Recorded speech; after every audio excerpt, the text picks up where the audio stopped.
تو میں نے دو باتیں عرض کی، ایک تھی کہ اتحاد پیدا کریں اور ٹولیوں میں نہ بٹیں، سب کو برداشت کرنے کی قوت ڈالیں، ہمت پیدا کریں اور سب کے سر کی اخلاص رکھیں، سب کے لیے اچھے جذبات رکھیں۔ ہر ایک جگہ بھلائیاں ہیں، ایسا نہیں ہے کہ سب برائیاں ہی برائیاں ہیں۔ خالص برائیاں جب ہو جاتی تباہی ہو جاتی ہے، وہ ایک شخص میں ہو یا جماعت میں ہو۔ بھلائیاں ہر جگہ ہوتی ہیں، خوبیاں بھی ہر جگہ ہوتی ہیں۔ جو بھلائیاں ہیں تلاش کریں، اتحاد پیدا کریں۔ تو پہلی بات تو یہ ہے کہ کردار کے مطابق بنیں، دوسری بات یہ کہ اتحاد پیدا کریں، اور تیسرا نقطہ یہ ہے کہ دعوت کا کام کریں۔ وَلْتَكُن مِّنكُمْ أُمَّةٌ يَدْعُونَ إِلَى الْخَيْرِ، خیر کی طرف لوگوں کو، خیر کے مجموعے کا نام اسلام ہے، اسلام کی طرف لوگوں کو۔ ہر سینٹر میں دعوت کا شعبہ ہو، ہر جگہ شعبہ ہو، ہر جگہ لوگ تیار ہوں، اپنے اپنے انداز میں کام کریں اور دوسروں کو تبصرہ کم کریں، کام زیادہ کریں۔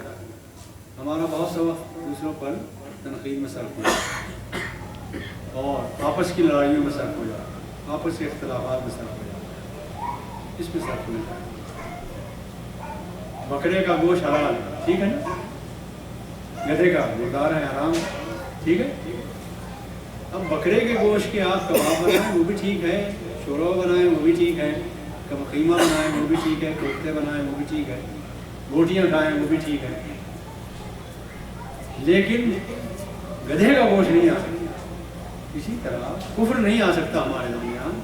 اسلام آنے کے بعد، محمد صلی اللہ علیہ وسلم کے دین کو اپنانے کے بعد، ہاتھ یہاں باندھے وہاں باندھے، ویسے ہی ہے جیسے گوشت کھا رہے ہیں، کباب کھا لیا، یہ کھا لیا، وہ کھا لیا، وہ ذلی باتیں۔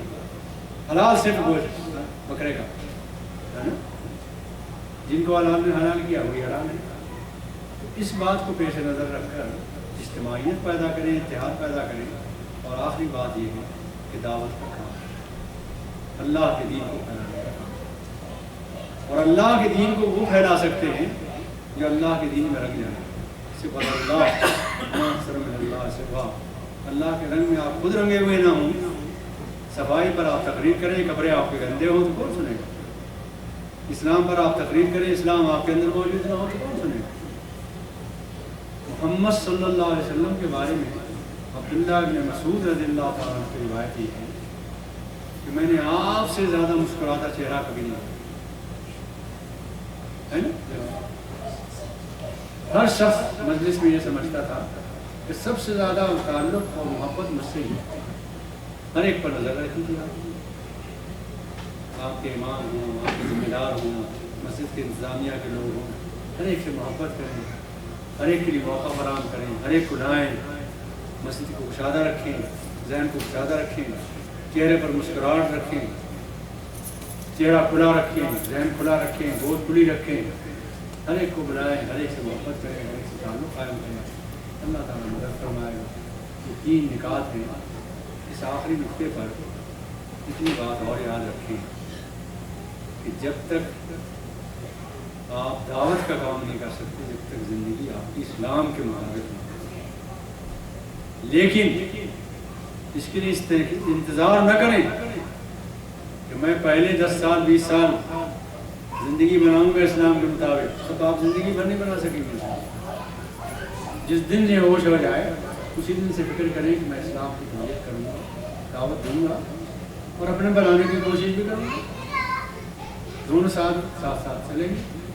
ایسا نہیں ہوتا کہ پہلے خشکی میں آپ تیرنا سیکھیں اور پھر جب سیکھ چکے تو کہ سارے قواعد مجھے آ گئے، اب میں پانی میں کودتا ہوں، ڈوب جائے گی پانی۔ اس لیے دونوں کام ساتھ ساتھ چلیں گے، اپنی زندگی میں بھی بنائیں گے، کوشش بھی کیجیے اور دعوت کا کام بھی کیجیے۔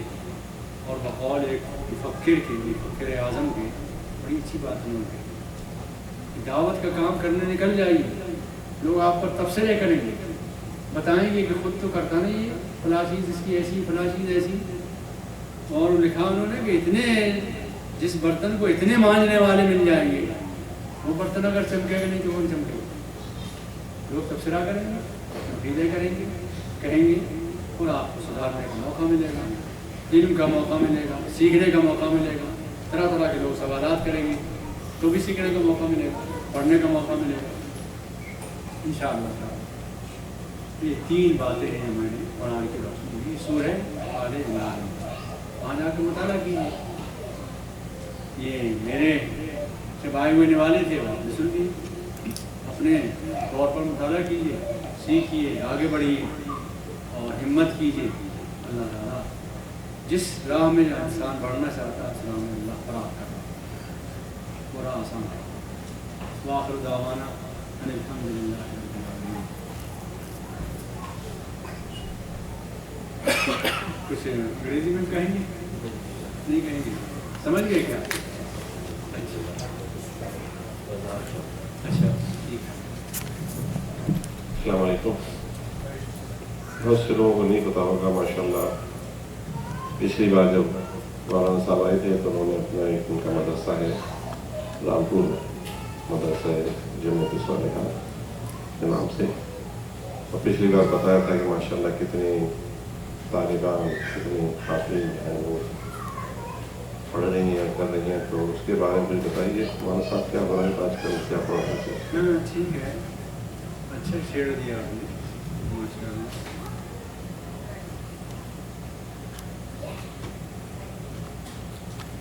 ہم نے حضرت عمر رضی اللہ تعالیٰ عنہ کے دور میں قادسیہ فتح کی، ایران پہنچے، ازبکستان پہنچے، ادھر فتح کیا اور مصر بھیجا سعد بن وقاص کو. اور غلطی ہم سے یہ ہوئی ہے اس پوری تاریخ میں کہ ہم نے خواتین کو جو آدھی امت ہے ان کو دین کے علم کے لیے کوئی مدرسہ قائم نہیں. آپ کے علم میں اور مجھے بتائیے. ازہر قائم کیا مصر میں، ازبکستان میں جا کے سمرقند و بخارا میں امام بخاری نے اپنا مدرسہ قائم کیا، ایران میں قائم ہوا، بغداد میں قائم ہوا، سب مردوں کے. گویا عالم فاضل محدث مفسر بننا ہی مردوں کا کام ہے، خواتین کی نہیں. حالانکہ دور رسالت میں بات ٹھیک تھی. دور رسالت میں علم دین میں سب سے افضل فہرست پہ نمبر 1 پہ مقام کس کا بتایا؟ یہ خاتون کا تھا. دور رسالت میں تو ٹھیک تھی بات. بعد میں ہم سے یہ غلطی ہو گئی ہے کہ کیوں ہوئی اور کیا وجہ ہوئی. بارہ دھیرے دھیرے کوتاہی ہوتے ہوتے یہ تو ہوا کہ اپنے طور پر کچھ عورتوں نے پڑھ لیا، باپ سے، بھائی سے، چچا سے، ماموں سے، وہ تو الگ ہے، تو ہوا. لیکن باقاعدہ کوئی مدرسہ قائم ہوا ہو کہ عالمہ بنے، مفسرہ بنے، محدثہ بنے، یہ نہیں ہوا. اب اس 60 سال کے عرصے میں جیسے میں نے ابھی عرض کیا ہے کہ 60 سال بڑے مبارک سال ہیں ہمارے. ان میں جگہ جگہ خواتین کے دینی مدرسے قائم ہوئے کہ انہیں قرآن و حدیث پڑھایا جائے، عالمہ بنایا جائے، مفسرہ بنایا جائے، محدثہ بنایا جائے.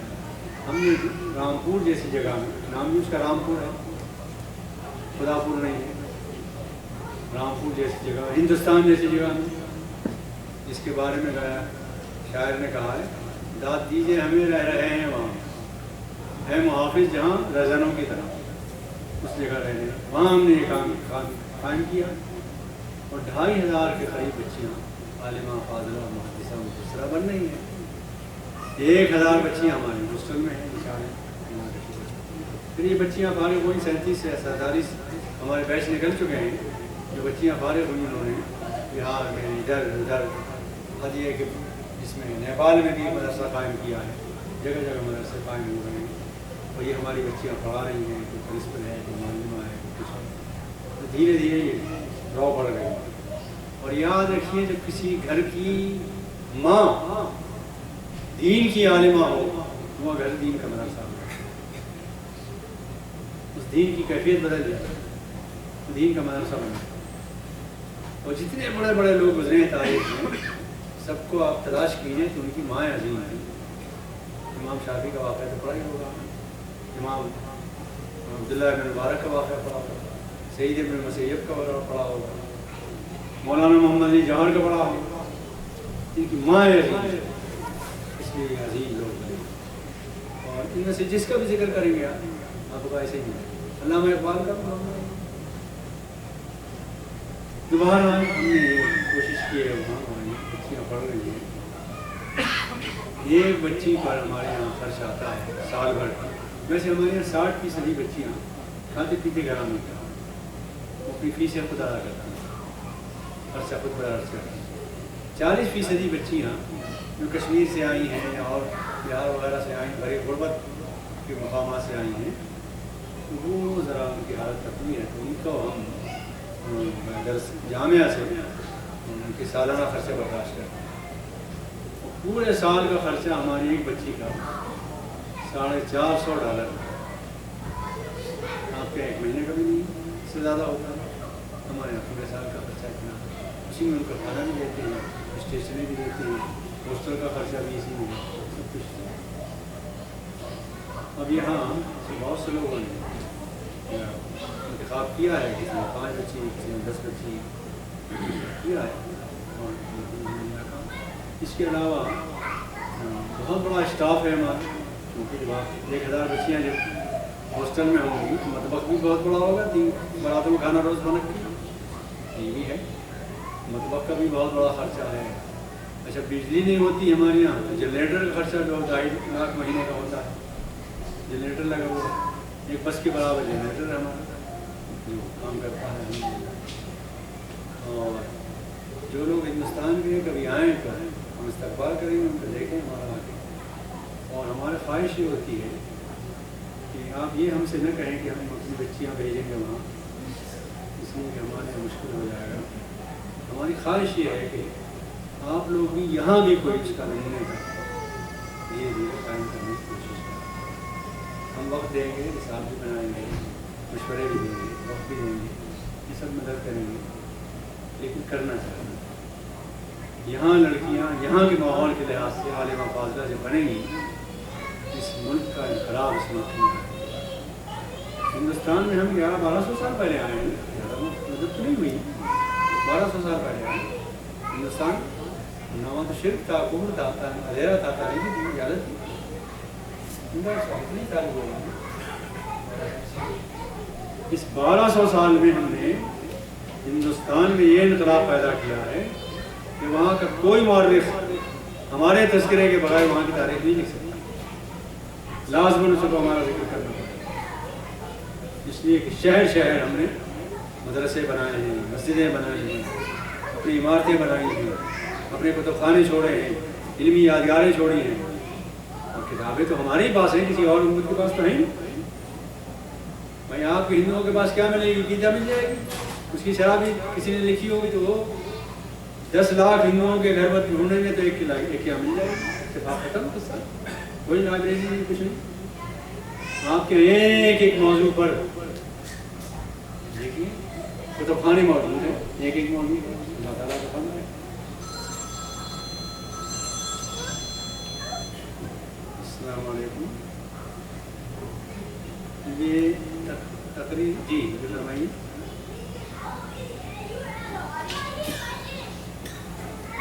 ہاں ہاں، تو ایسا ہے کہ اس وقت پروگرام چل رہا ہے، ابھی عشاء کی نماز سے فارغ ہوگا انشاءاللہ، ٹھیک، میں خود ہی کر لوں۔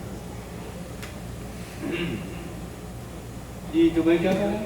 ہاں، تو ہندوستان کی تاریخ کا یہ قصہ ہے کہ وہاں اچھا 65 سال تو ہو گئے نا آزادی کو، 47 سے اب تک کتنے ہوئے؟ 64-65 سال ہو گئے۔ اس 64-65 سال کے باوجود ملک آزاد ہوا ہے، ترقیاں بھی ہوئی ہیں، مگر سیاح جو آتے ہیں ہندوستان، باہر سے آتے ہیں، سیاح بھی آتے ہیں، ان کو دکھانے کے لیے ہندوستان میں سوائے لال قلعے کے، جامع مسجد کے، قطب مینار کے کیا ہے؟ کوئی چیز تو نہیں۔ ہمارے ملک سے ہماری لائبریری دکھائیں گے، مولا بخش لائبریری ہو یا رضا لائبریری ہو، یہ لائبریری دکھائیں گے، کیا کیا؟ کر نہیں سکتے، کچھ ہے نہیں کسی کے پاس، کسی امت کے پاس کچھ نہیں۔ آسمانی کتابیں آپ کے پاس، تشریحات آپ کے پاس، لٹریچر آپ کے پاس، سب کچھ آپ کے پاس۔ اور ایک اور حیرت انگیز بات بتاؤں کہ آپ کے نوجوان نسل میں لڑکیاں ہوں یا لڑکے، ان کو اپنے رسول سے جو عشق و محبت ہے، کسی امت کو نہیں، اپنے نبی سے کسی امت کو ہو تو آپ یہ لوگ عیسیٰ علیہ السلام کی وہ قدر بھی نہیں کرتے جو ہم کرتے ہیں. ہم تو پیغمبر مانتے ہیں ان کو، نبی مانتے ہیں. انہوں نے امام صلی اللہ علیہ وسلم میں قبل یہ وہ قدر بھی نہیں کرتے، تبصرے کرتے ہیں، ان پر بھی تبصرے ہوتے ہیں. موسیٰ علیہ السلام کی جو قدر ہم کرتے ہیں اور جو تاریخ ہم بیان کرتے ہیں، جتنی تاریخ ہمارے پاس ہے ان کے پاس نہیں ہے. اس لیے کہ موسیٰ علیہ السلام کا تذکرہ سب سے زیادہ ہے قرآن میں، ہے نا؟ تاریخ سب سے زیادہ ہمارے پاس ہے. تو سوچئے تو اللہ تعالیٰ نے بہت نوازا ہے ہمیں، بہت زیادہ نوازا ہے. انشاءاللہ تعالیٰ یہاں بھی اللہ تعالیٰ ہماری رائے فراہم کر رہا. آپ کو ہر شہر میں جائیے ذریعہ مل جائے، کئی پریشانی کی بات نہیں. سراکیر یونیورسٹی میں جائیے، ہر ہاسٹل میں ذریعہ پہنچایا جا رہا ہے. عید کی چھٹیاں بھی ہو رہی ہیں. آپ کی جو ہے نیو جرسی اور یہ دوسرا شکاگو، ایلینوائے، اس میں ضابطہ وہ لا بنا ہے نا، آپ نے پڑھا ہوگا. جو لوگ اسلامی ذبیحہ بیچ رہے ہیں وہ اسلامی ریکوائرمنٹ پوری کریں ورنہ 25,000 جرمانہ.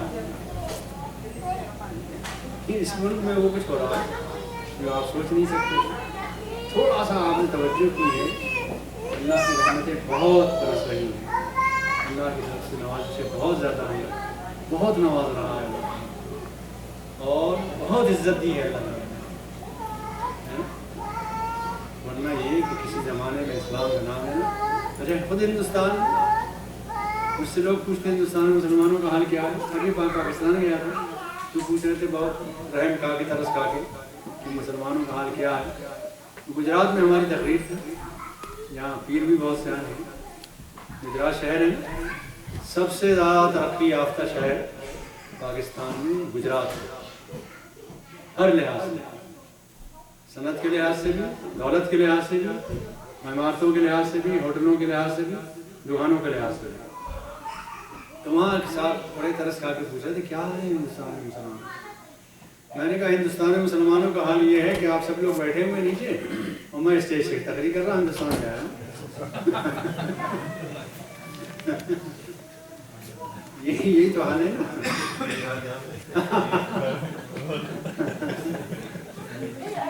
اللہ کا شکر ہے. تو اچھا یہ معاملہ یہیں کا ہے، یہاں بھی لوگ پیدا ہو رہے ہیں الحمدللہ، جو اسلام کے اچھے داعی بن رہے ہیں اور یہاں بھی پیدا ہو رہے ہیں.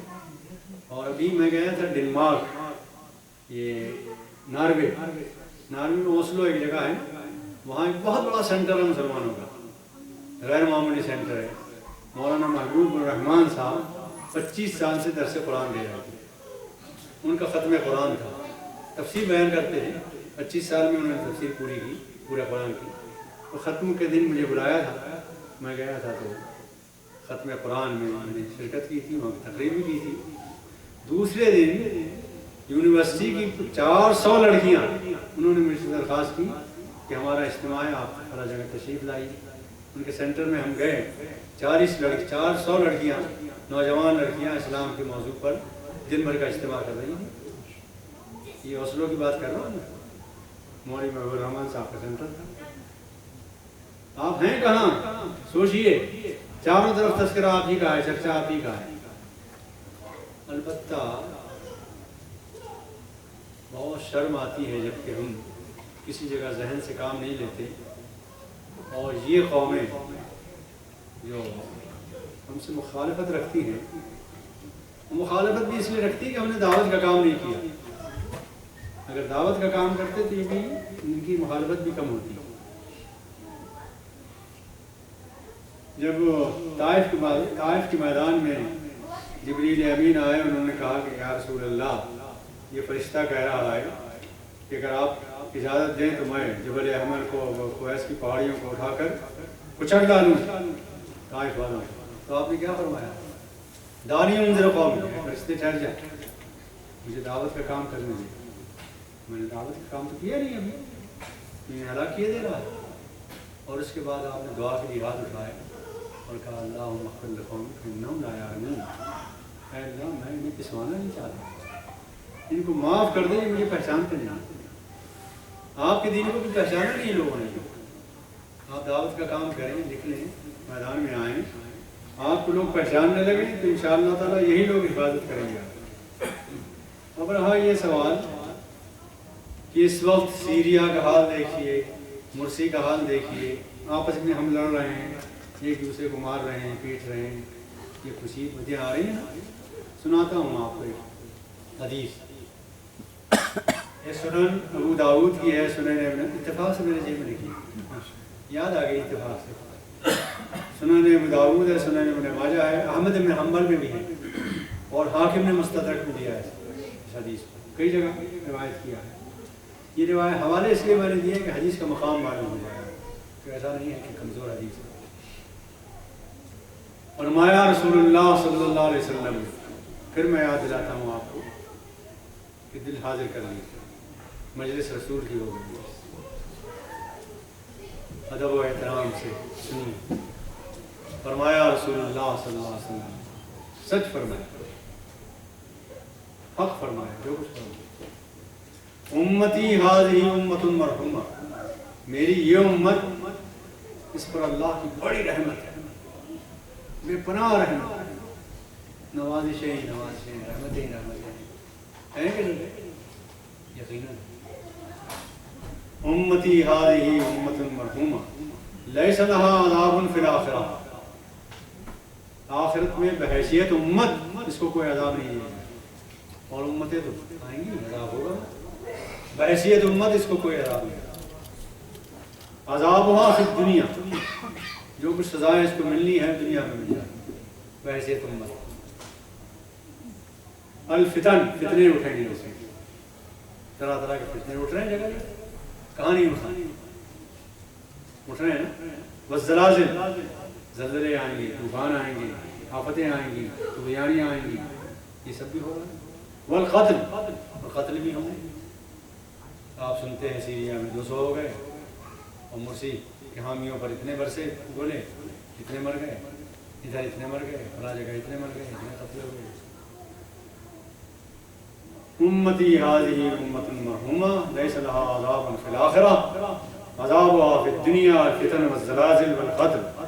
یاد کر لیجیے حدیث کو، سچی حدیث ہے محمد صلی اللہ علیہ وسلم، یہ تو ہو رہا ہے بات، اور اگر ہمارا بھی بٹ جائے یہی معاملہ بحیثیت امت، تو یہ مناسب ہے نا، امت مرحومہ ہے، نبی صلی اللہ علیہ وسلم کا فرمان ہے، اور ہم پر بھی کوئی مصیبت اگر دنیا میں آ جائے خوشی خوشی برداشت کیجیے، یہی نبٹ گئے، وہاں انشاءاللہ اچھے رہیں گے، یہی تو ہوگا، فرد پر بھی اگر کوئی آ جائے تو اسے برداشت کیجیے، اللہ تعالیٰ وہاں نجات دے گا۔ آخر دعوانا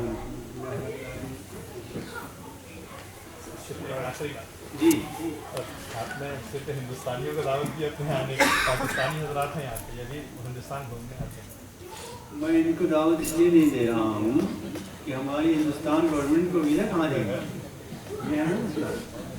ہاں تو ہم دعوت تو دے دیں کہ، اور یہ طے کریں کہ آنا تو ہے نہیں آپ کو، ہماری دعوت دینے میں کیا حرج ہے، تو ایسا کرنے سے کیا فائدہ۔